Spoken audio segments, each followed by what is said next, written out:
നമസ്കാരം, ഞാൻ doctor Monica. സാധാരണയായിട്ട് അലർജിക് പ്രശ്നങ്ങൾ വരുന്ന സമയത്ത് തുമ്മല്, മൂക്കൊലിപ്പ്, ജലദോഷം, ചുമ, ശ്വാസം മുട്ടൽ മുതലായിട്ടുള്ള പ്രശ്നങ്ങളിലൂടെ കടന്നു പോകുന്നവരായിരിക്കും. ഇങ്ങനെ വരുന്ന സമയത്ത് നമുക്ക് താൽക്കാലികമായിട്ടുള്ള ആശ്വാസത്തിന് വേണ്ടിയിട്ട് അലർജിക് ടാബ്ലറ്റ്സ് ഒക്കെ കഴിക്കുന്ന സമയത്ത് ഈ പ്രശ്നങ്ങളൊക്കെ തന്നെ കുറയാനും എന്നാൽ കുറച്ച് ദിവസം കഴിയുന്ന സമയത്ത് ഇത് വീണ്ടും ആവർത്തിക്കപ്പെടുന്നതാണ്. ഇതിന്റെ പ്രധാന കാരണം എന്ന് പറയുന്നത് ഈ അലർജിയുടെ യഥാർത്ഥ റീസൺ എന്താണെന്നുള്ളത് മനസ്സിലാക്കാതെ പോകുന്നതുകൊണ്ടാണ് നമുക്ക് വീണ്ടും വീണ്ടും ഈ അലർജിക് റിയാക്ഷൻസ് വന്നുകൊണ്ടിരിക്കുന്നത്. തുമ്മല്, ജലദോഷം മാത്രമല്ല, ചിലർക്ക് സ്കിൻ കണ്ടീഷൻസിലും വരാറുണ്ട്. അതായത് സ്കിന്നിൽ ചിലപ്പം എക്സിമ കണ്ടീഷൻസ് വരാം, അതുപോലെ അറ്റോപിക് ഡെർമറ്റൈറ്റിസ് പോലുള്ള ബുദ്ധിമുട്ടുകൾ വരാറുണ്ട്, അതുപോലെ സോറിയാസിന്റെ പ്രശ്നങ്ങൾ വരാം, ആർട്ടിക്കേരിയ എന്ന് പറഞ്ഞിട്ടുള്ള കണ്ടീഷൻസ് വരാറുണ്ട്.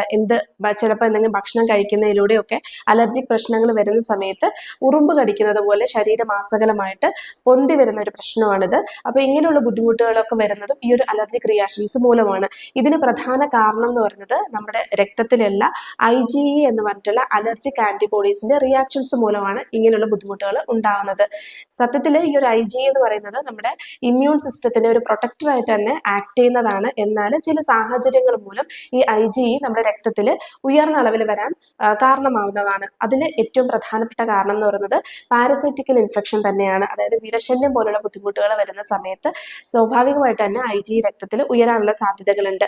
മറ്റൊന്നെന്ന് പറയുന്നത് ബാക്ടീരിയൽ അല്ലെങ്കിൽ വൈറൽ ഇൻഫെക്ഷൻസ് വരുന്ന സമയത്തും IgE കൂടാറുണ്ട്. അതുപോലെ തന്നെ ചില ഭക്ഷണങ്ങൾ കഴിക്കുന്നതിലൂടെ ഇത് ഓവർ റിയാക്ഷൻസ് ഉണ്ടാവാം.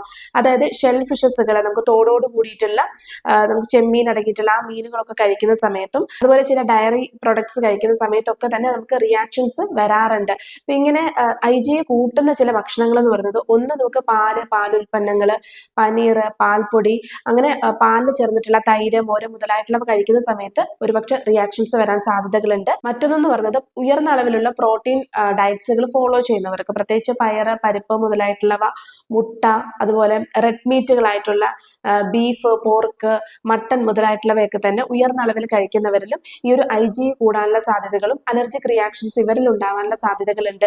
ചിലർക്ക് ഗോതമ്പ്, സോയ മുതലായിട്ടുള്ള ഭക്ഷണങ്ങളിലൂടെയും ഈ ഒരു അലർജിക് പ്രശ്നങ്ങൾ ഉണ്ടാവാറുണ്ട്. ഈ ഒരു IgE കൂടുന്ന സമയത്ത് സ്കിൻ കണ്ടീഷൻസും അതുപോലെ ശ്വാസ സംബന്ധമായിട്ടുള്ള ബുദ്ധിമുട്ടുകൾ മാത്രമല്ല ഉദര സംബന്ധമായിട്ടുള്ള ബുദ്ധിമുട്ടുകളും അഫക്റ്റ് ചെയ്യാറുണ്ട്. അതായത് ഗ്യാസ്, അസിഡിറ്റി, വയർവീർപ്പ്, മലബന്ധം മുതലായിട്ടുള്ള നമുക്ക് ഡൈജസ്റ്റീവ് ഇഷ്യൂസുകളും നമുക്ക് ഇതിനോടൊപ്പം തന്നെ വരാറുണ്ട്. അപ്പൊ ഇങ്ങനെയുള്ള പ്രശ്നങ്ങൾ, തലവേദന മാറാതെ നിൽക്കുക, ഗ്യാസ്ട്രിക് പ്രശ്നങ്ങൾ ഉണ്ടാവുക, അതുപോലെ സ്കിൻ കണ്ടീഷൻസിൽ ബുദ്ധിമുട്ടുകൾ വരിക, ഇങ്ങനെയുള്ള ബുദ്ധിമുട്ടുകൾ ഉണ്ടാവുന്നുണ്ടെങ്കിൽ നിങ്ങൾ IgE ടെസ്റ്റ് ചെയ്ത് നോക്കുന്നത് വളരെ ഗുണകരമായിരിക്കും.